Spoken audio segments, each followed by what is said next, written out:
Hey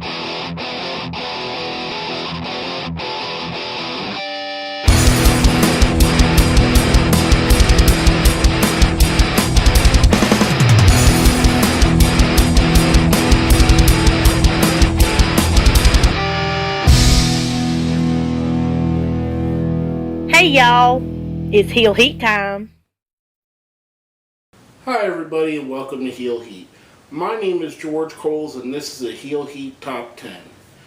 Now, the subject of this Top 10 is a little bit different than what we normally do.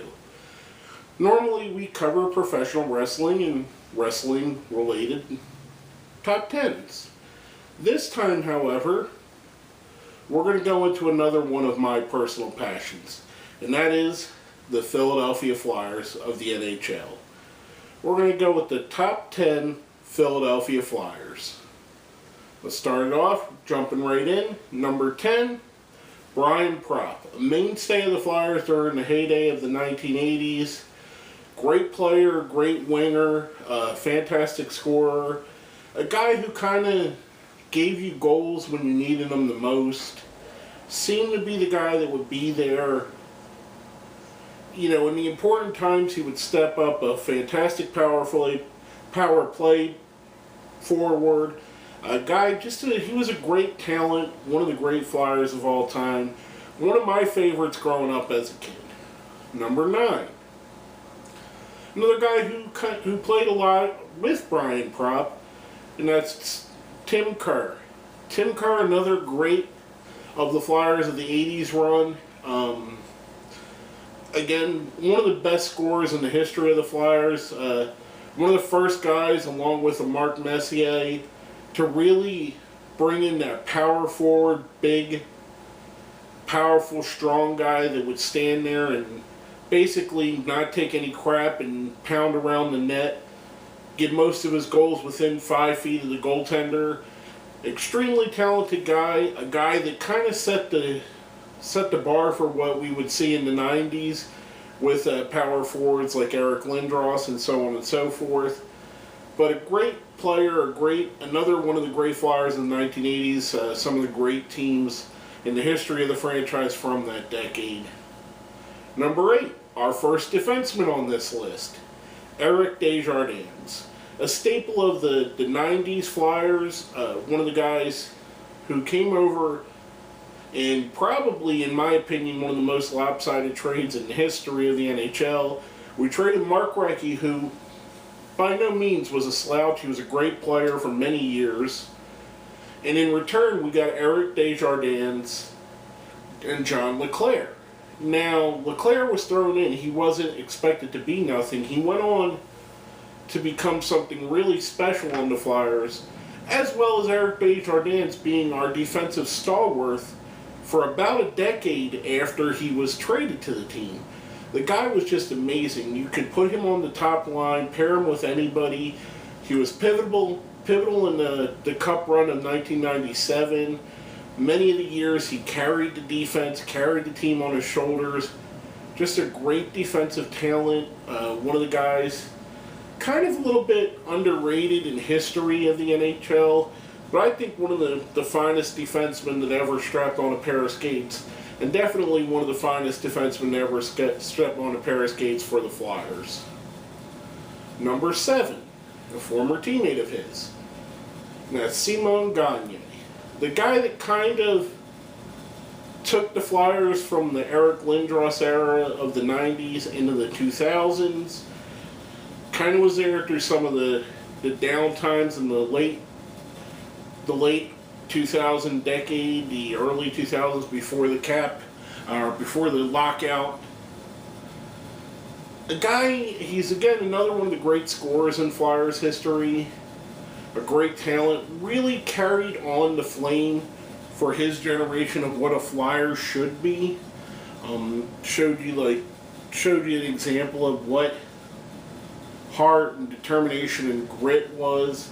Kind of the things that lay the foundation for being a Philadelphia Flyer. And we'll get into that in a minute, exactly what it means and what, to us fans, being a Philadelphia Flyer means. And he was a guy who embodied it and carried it on for a new generation of team of players and helped show the way of the Flyers.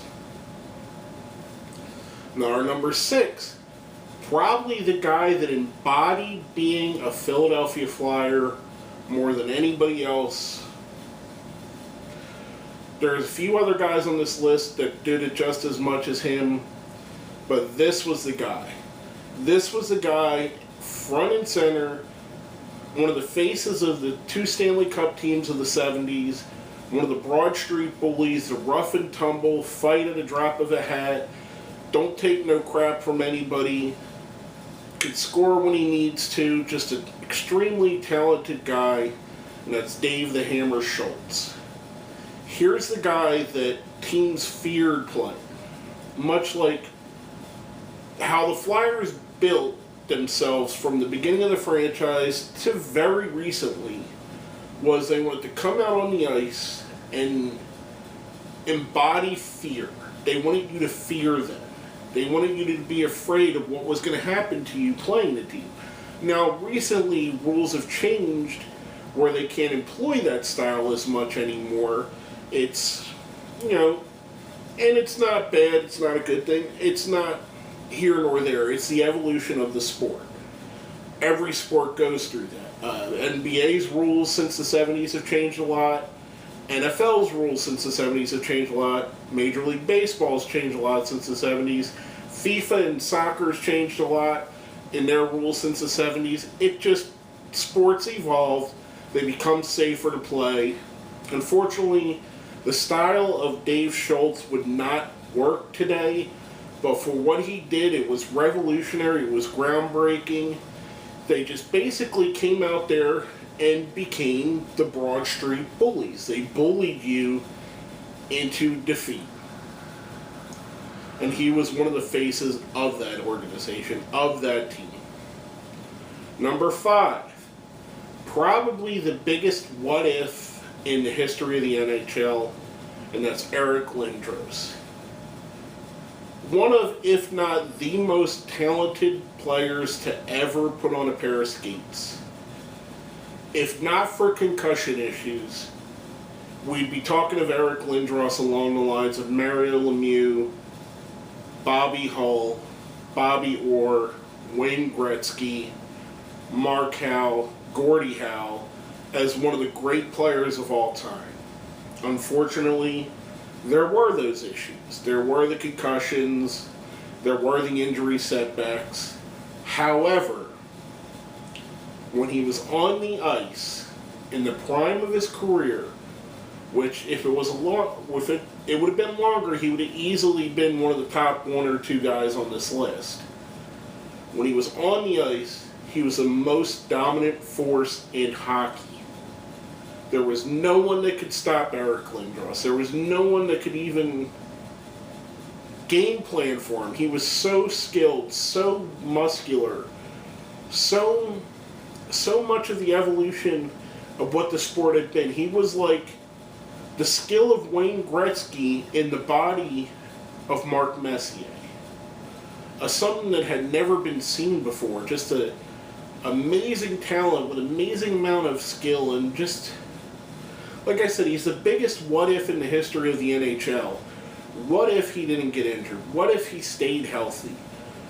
We may be talking as Flyers fans of having 2 or 3 cup runs. We could be talking about him being a multiple-time MVP. We could be talking about the guy setting the scoring record. We could be talking about the guy right alongside Wayne Gretzky as in the argument for the greatest ever.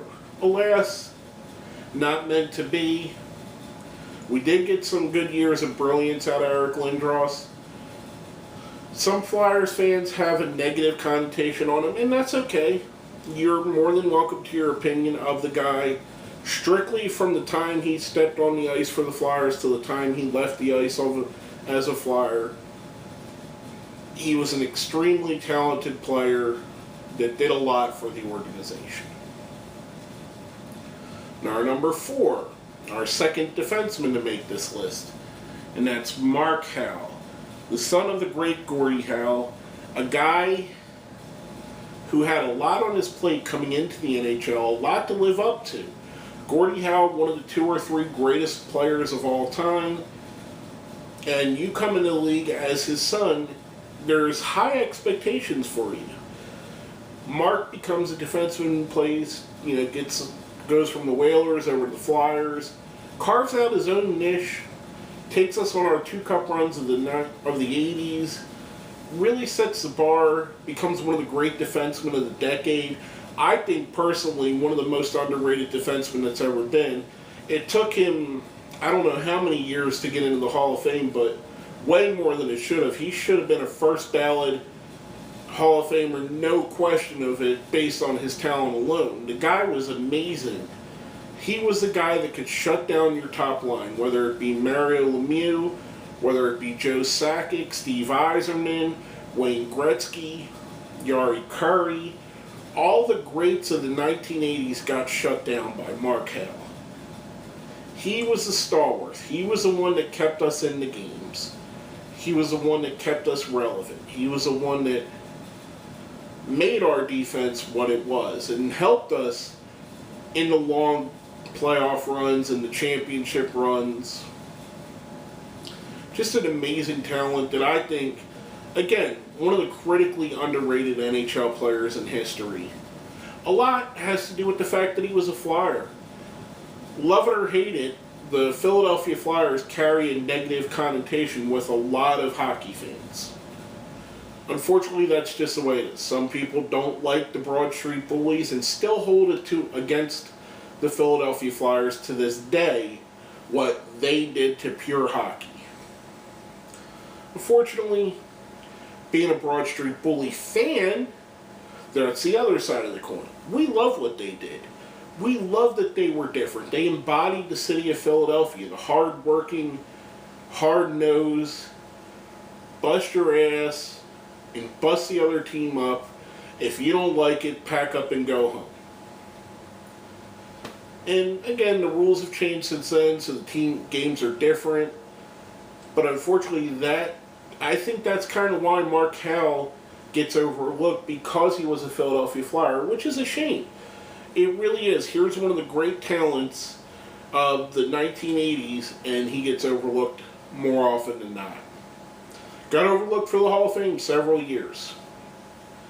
Now our number 3 guy, one of the much mentioned in this discussion already, Broad Street Bullies of the 70s, Bill Barber, probably the best pure scorer of that team. The guy that, just could light up the scoreboard, get you a hat trick whenever he needed to. An amazing talent, amazing player. Just a guy who went out there, gave you his all, gave you everything he had, poured his heart and his soul into the game, which again is what a Philadelphia Flyer should be. And I know every team's fan says it about their players, that they want their heart and their soul out of their players and they want everything out of them. I get that. But with the Philadelphia Flyers and their fans, there's a special connection, and it really means something. It means something to us when you're the blue-collar guy that you might score 40 goals in a season, but you're not afraid to mix it up with the toughest goon on the other team. That means a whole lot to us. It means that you're basically one of us. That you're there, you're just working, you're doing everything you can to make the team better. Which he did. He was a main part in 2 championship runs and 2 title wins. Just a great player and an amazing talent. Now our number 2. The only goalie to make this top 10. Probably one of the 4 or 5 greatest goalies in the history of the NHL. And that's Bernie Parent. A guy that for decades after, and even to this day, greatness in goalies are compared to him. Your Patrick Roy, your Dominic Hasek's, Felix Potvins, whoever it may be that has come after him, Martin Brodeur, they've all been compared to Bernie Parent. Bernie Parent was such a great goaltender, such a fixture in net for the Flyers. He really solidified what was a great team and really gave us that backbone when all else fails. We had Bernie in the net, and he was going to stop the puck from going in. As famous as the old saying goes, only God saves more than Bernie Perron. And that's all you really need to know. His mask was intimidating. It was the thing that got on the cover of Time magazine. I mean, players could not solve the man. He was that good of a goalie. At the time he played, maybe one other goalie in the world was on his level, and that was Tretniak in Russia. Other than that, he was the best goalie in the world for the decade he played in. There was no one that could touch him. And he really helped the Flyers in their 2 cup wins. The best goalie we've ever had by a long shot. Just a great player all around. One of the reasons why the Flyers were so successful. Amazing goaltender. Like I said, in my opinion, one of the 4 or 5 best goalies that's ever put on the skates, ever put on the pads. Just a great guy.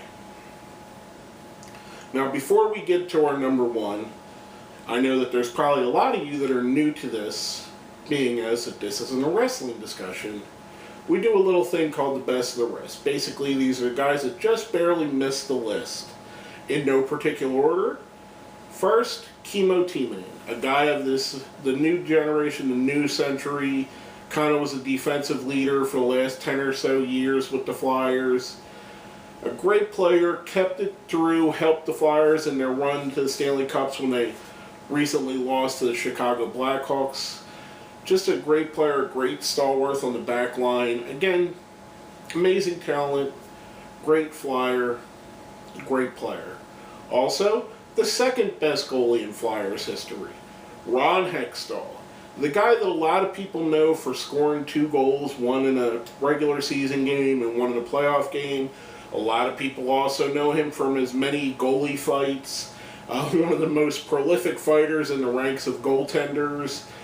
Famously charging after Chris Chelios of the Canadiens after Chelios had injured Brian Propp earlier in a playoff series. Just an extreme guy, and now the GM of the Flyers, thus helping them carry on for the next generation. Hopefully the Flyers winning ways and getting them back to prominence and getting them back in the Stanley Cup playoffs and contention and possibly winning another cup. Last but not least, on our best of the rest, a guy I think was an amazing captain of the Flyers, the captain during the late 80s, Dave Poulin. Here was a guy who may not have been the most skilled player on his team, but he held the team together. He was a calming force on a team that had a lot of, how should I say it, eccentric players. Guys like the aforementioned Hextall, Rick Tocchet, Peter Zezel, Tim Kerr, Brian Propp, Mark Howell, Ilka Sinisalo. You had all these guys that were such different characters and so all over the place with their emotions and their skill levels. You had Dave Poulin, who pulled it all together, brought the team together, and exemplified what it means to be a captain. Now, before we get into our number 1, if you think I left somebody off the list, if you think I put somebody down too low, mark someone up too high, let me know what you think. Hit us up in the comments. Let me know on my Twitter, on our Facebook. The links will be down there. Also, hit like and share if you like this video. Share it around. Let other people watch. Now, getting right into it, our number 1 Philadelphia Flyer of all time. And if you follow professional hockey, if you follow the Philadelphia Flyers, you probably know who this is going to be. Bobby Clarke, the captain. The guy that exemplified the Broad Street Bullies, the toughness, the grit, the heart, the determination. One of the great captains in all of the NHL history. The guy that helped put the Philadelphia Flyers on his back and win 2 championships with the team. A guy who embodied Philadelphia sports, stayed with the team long after his run as a player, as a GM, and other roles. Just an amazing talent, one of the great players in the history of the NHL, our greatest player, a Hall of Famer, first ballot Hall of Famer. There is not enough words I could say about the greatness of Bobby Clarke that match up to the man himself. Easily the most consistent player we ever had. The guy that you could count on day in and day out to give you 110% every time he went on the ice. And he made things happen. He made amazing plays. He took the players, put them on his back, and carried them to heights that the Philadelphia Flyers hadn't seen before and still haven't seen since. Just a great talent, the original guy, the captain of the team, the standard bearer for what a Philadelphia Flyer should and could be. Just an amazing guy. One of my all-time idols, one of the greatest players that's ever strapped on a pair of skates. A guy that, even without his exploits on the Flyers, on the Canada teams of the 1970s, was a tremendous player as well. One of the guys that really put fear into the Russian team, which at the time was so dominant, and they were afraid of nothing. But here comes Bobby Clarke. Here comes the 76 Flyers, who put the fear into them.